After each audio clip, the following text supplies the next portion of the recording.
having the subject of the work stays the same, but the medium changes. So I've been able to explore self-portraiture through a whole range of mediums. And that, that's an interesting thing to do. You can work with embroidery, you can work with tapestry. By changing the mediums, I can sort of explore myself in a more open way, perhaps.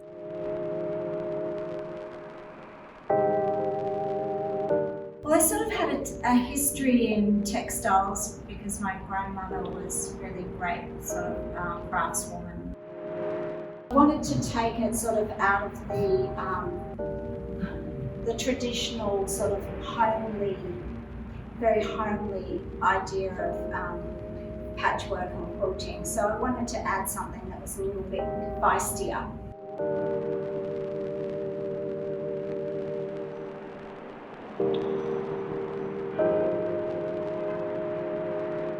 I think it's a really interesting way of making self-portrait because you can represent, each doll can show a different aspect to the person.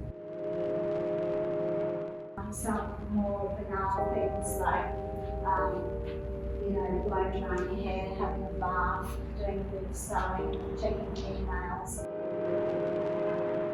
It was sort of playing with the idea, the self-obsession. I just wanted to extend that out a bit, because it is a vanity project when you keep doing your own self-portrait again and again and again.